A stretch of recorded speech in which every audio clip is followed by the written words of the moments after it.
ISI intelligence share करती थी American से। अगर इंडिया पाकिस्तान वॉर छिड़ता तो अमेरिका का अफगानिस्तान मिशन कोलैप्स हो जाता था। यूके, फ्रांस, रशिया से भी मैसेज आए, सबका मैसेज साफ था, we understand your pain but don't start a war. यही बात आज चिदंबरम ने एडमिट की इतने सालों बाद।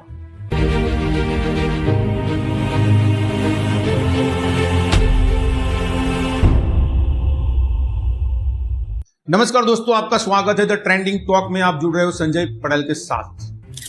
नमस्कार दोस्तों, आज मैं आपके साथ बात करने वाला हूं एक ऐसे खुलासे की जो भारत की इंटरनेशनल सिक्योरिटी पर कई बड़ा सवाल खड़ा करता है। 26 नवंबर 2008 मुंबई में आतंकी हमला, 175 से ज्यादा भारतीय शहीद। हम सब जानते हैं इस त्रासदी को, लेकिन जो हम नहीं जानते वो है उसके बाद क्या हुआ। क्यों नहीं किया गया कोई डिवाइस एक्शन, क्यों नहीं किया गया कोई बड़ा एक्शन, क्यों पाकिस्तान को जवाब नहीं दिया गया भारतीय सरकार की ओर से। आज पूर्व गृह मंत्री पी चिदंबरम ने खोल दिया है पूरा राज। तो वीडियो लाइक कीजिए, सब्सक्राइब कीजिए और बने रहिए मेरे साथ इन डिटेल एनालिसिस के लिए। सबसे पहले जानते हैं खबर क्या है। पूर्व गृह मंत्री और वरिष्ठ कांग्रेस नेता पी चिदंबरम ने हाल ही में एक इंटरव्यू में बड़ा खुलासा किया है। उन्होंने कहा है कि 26 नवंबर 2008 के मुंबई हमले के बाद वे पर्सनली पाकिस्तान के खिलाफ मिलिट्री एक्शन के पक्ष में थे। अब चिदंबरम के शब्दों में कहे तो मैं चाहता था कि हम कोई डिसिव एक्शन ले, मैं मिलिट्री ऑप्शन के एक्सप्लोर करने के फेवर में था, लेकिन उनको कहा गया कि डिप्लोमेटिक चैनल पर डिपेंड रहना चाहिए। और सबसे शॉकिंग बात, पूरी दुनिया दिल्ली में उतर आई थी हमें समझाने के लिए कि युद्ध शुरू मत कीजिए। उन्होंने सेपरेटली मेंशन किया कि तत्कालीन American secretary of state Condoleezza Rice भी इंडिया आई थी, कई देशों के रिप्रेजेंटेटिव भी इंडिया आए थे इंडिया को समझाने के लिए, कन्विंस करने के लिए। बीजेपी ने तुरंत रिएक्ट किया। कई मंत्रियों ने कहा कि यूपीए सरकार कमजोर थी उस समय, भारत ने भारी कीमत चुकाई है 26/11 की, और 26/11 के शहीदों को जस्टिस नहीं मिला। तो ये है आज की हेडलाइन, और आपको मैं गहराई से समझाता और समझते पूरी कहानी को, क्या हुआ था एग्जैक्टली। 26 नवंबर 2008 एक ऐसी तारीख जो हर भारतीयों के दिल में दर्द बनकर रह गई।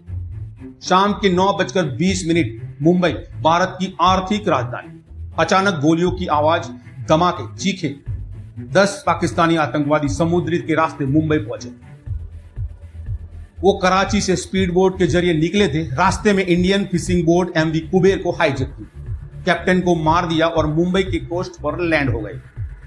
उनका मिशन था मैक्सिमम कैजुअलिटी, मैक्सिमम टेरर। और फिर शुरू हुआ 60 घंटे का नाइटमेयर। 26 नवंबर रात 9:20 सीएसटी रेलवे स्टेशन पर अंधाधुंध फायरिंग शुरू की। सैकड़ों पैसेंजर स्टेशन पर हेल्पलेस थे।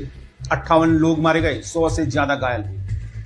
रात 9:40 काफे पर हमला हुआ। फॉरेन टूरिस्ट और लोकल डाइनिंग कर रहे थे, 10 लोग मारे गए। रात 10 बजे ताजमहल पैलेस होटल, आतंकवादी घुस गए। इंडिया का आइकॉनिक हेरिटेज होटल अचानक युद्ध का मैदान बन गया। लास्ट में कामा हॉस्पिटल पर भी फायरिंग, जहां प्रेग्नेंट वुमेन और पेशेंट। 60 घंटे तक मुंबई टेरर में रही। टीवी पर लाइव कवरेज चल रहा था, पूरा देश हेल्पलेस बैठा प्रे कर रहा था। ताज होटल में लगी हुई आग, हेरिटेज ड्रोम में धुआं उठता हुआ, वो इमेज आज भी हिंदुस्तान को याद है। एनएसजी कमांडो को दिल्ली से फ्लाई करना पड़ा क्योंकि मुंबई के पास स्पेशलाइज्ड काउंटर टेररिज्म यूनिट नहीं था। डिले हुआ, प्रेसियस आवर्स वेस्ट हुए। मेजर संदीप कृष्णन ताज होटल में शहीद हो गए। हेमंत करकरे, विजय सालसकर, अशोक कामटे, तीनों सीनियर ऑफिसर शहीद हुए। तुकाराम आमले, जिन्होंने अजमल कसाब को पकड़ने के लिए अपनी जान दे दी। 28 नवंबर को आखिरकार ऑपरेशन खत्म हुआ। फाइनल काउंट 175 से ज्यादा लोग मारे गए, 18 सिक्योरिटी पर्सनल, 26 फॉरेन नेशनलिस्ट, बाकी इंडियन सिविलियंस। 300 से ज्यादा लोग घायल, 9 आतंकवादी मारे गए, एक पकड़ा गया, Ajmal Kasab. Property damage 100 of crore और इमोशनल डैमेज जिसका कोई हिसाब नहीं। पूरा देश सदमे में था, गुस्से में था, और सवाल था अब आगे क्या होगा। इन्वेस्टिगेशन आगे बढ़ी और पाकिस्तान का कनेक्शन क्लियर होता गया। सबूत नंबर 1, अजमल कसाब, वो पाकिस्तान विलेज फरीदकोट से था। लश्कर तैयबा ने उसे रिक्रूट किया था।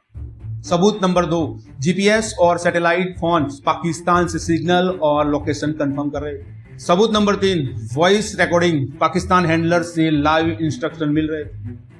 सबूत नंबर 4, बोट एमवी कुबेर से पाकिस्तानी आइटम और करेंसी मिले।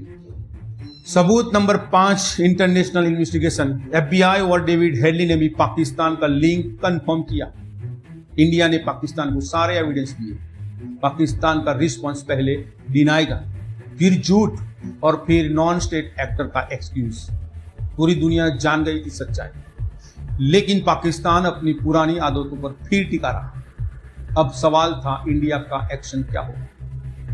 मिलिट्री ऑप्शन रेडी थे, surgical strike, air strike, limited offensive, full war. Military तैयार थी पूरी तरह, पब्लिक गुस्से में थी और मीडिया प्रेशर बना रहा। लेकिन इंटरनेशनल प्रेशर भारी पड़ा, खासकर अमेरिका से।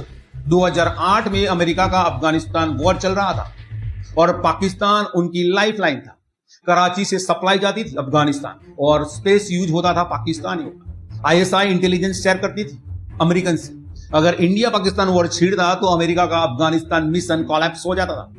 इसलिए कंडोलीजा राइस खुद दिल्ली आई। यूके, फ्रांस, रशिया से भी मैसेज आए। सबका मैसेज साफ था, we understand your pain but don't start war. यही बात आज चिदंबरम ने एडमिट की इतने सालों बाद। अब इंडिया ने डिप्लोमेटिक रूट चुना। UN में पाकिस्तान को आइसोलेट करने की कोशिश की।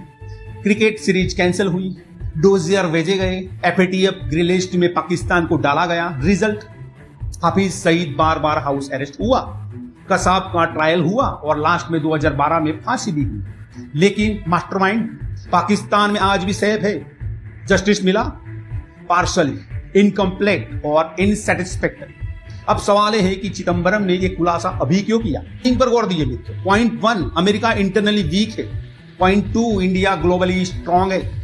और पॉइंट 3, कांग्रेस को बीजेपी के खिलाफ नैरेटिव चाहिए। अब कांग्रेस का मैसेज, यूपीए वीक नहीं था, प्रेशर ग्लोबल था। बीजेपी का काउंटर, यूपीए वीक थी, जस्टिस नहीं मिला। मोदी गवर्नमेंट ने सर्जिकल स्ट्राइक और बालाकोट से जवाब दिया। हालांकि 26/11 के शहीदों को आज भी जस्टिस नहीं मिला। तो दोस्तों, 26/11 सिर्फ एक आतंकी हमला नहीं था, बल्कि एक इंडिया की फॉरेन पॉलिसी और नेशनल सिक्योरिटी का टर्निंग पॉइंट था। आज 17 साल बाद भी सवाल यही है, क्या हम फॉरेन पॉलिसी में पूरी तरह इंडिपेंडेंट है या एक्सटर्नल पावर आज भी हमें इफेक्ट करते हैं? और सबसे बड़ा सवाल, क्या 175 शहीदों को जस्टिस मिला? आप क्या सोचते हैं? कमेंट में बताइए। वीडियो लाइक और शेयर कीजिए और चैनल को सब्सक्राइब कीजिए।